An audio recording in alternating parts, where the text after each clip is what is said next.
বাংলাদেশ দলের দুর্বলতা কোথায়? নিশ্চিতভাবে আক্রমণভাবে এবং স্ট্রাইকাররা আসলে গোল করতে পারছে না, সেটা আসলে বাস্তবতা। এবং সেই কারণেই আমরা এশিয়ান কাপের বাছাই পর্বের ম্যাচে ভারতের বিপক্ষে হাভিয়ার কাবরেরাকে দেখেছি 4-2-3-1 ফরমেশন ব্যবহার করতে, অর্থাৎ একজন স্ট্রাইকার রাকিব শুধুমাত্র স্ট্রাইকার হিসেবে খেলেছেন এবং বাংলাদেশ তিনজন অ্যাটাকিং মিডফিল্ডার ব্যবহার করেছে।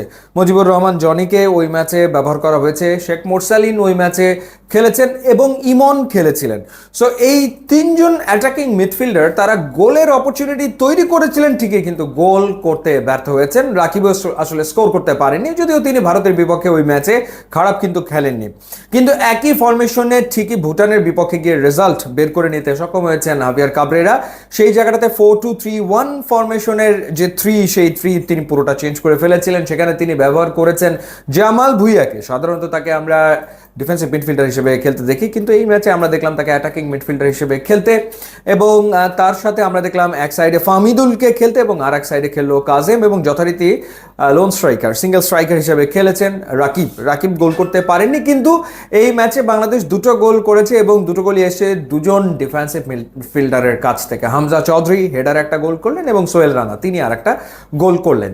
তো যেহেতু দুর্বলতা রয়েছে বাংলাদেশের অ্যাটাকিং থার্ডে, স্ট্রাইকারের অভাব ডেফিনেটলি রয়েছে, সেটা আসলে ফুলফিল করার চেষ্টা হাভিয়ার কাবরেরা করছেন অ্যাটাকিং মিডফিল্ডার ইউজ করার মাধ্যমে।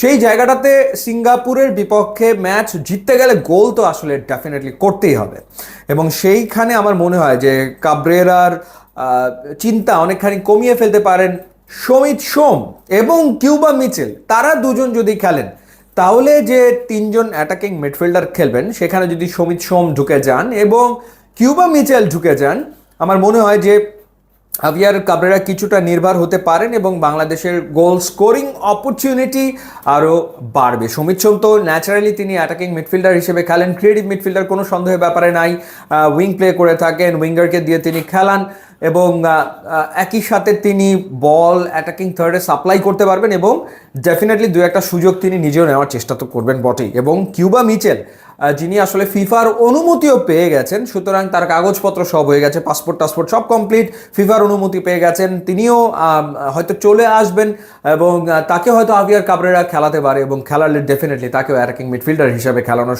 সম্ভাবনা রয়েছে।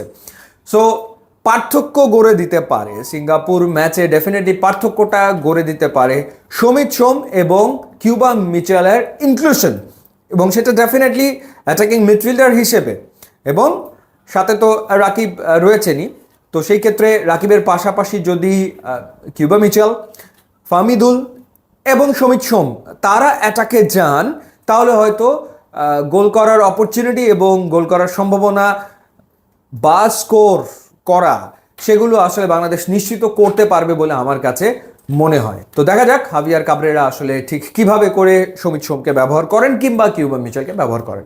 ইউটিউব ইনস্টাগ্রাম লিঙ্ক আছে, আপনারা যোগ দিলে খুবই খুশি হবো। And thanks for watching.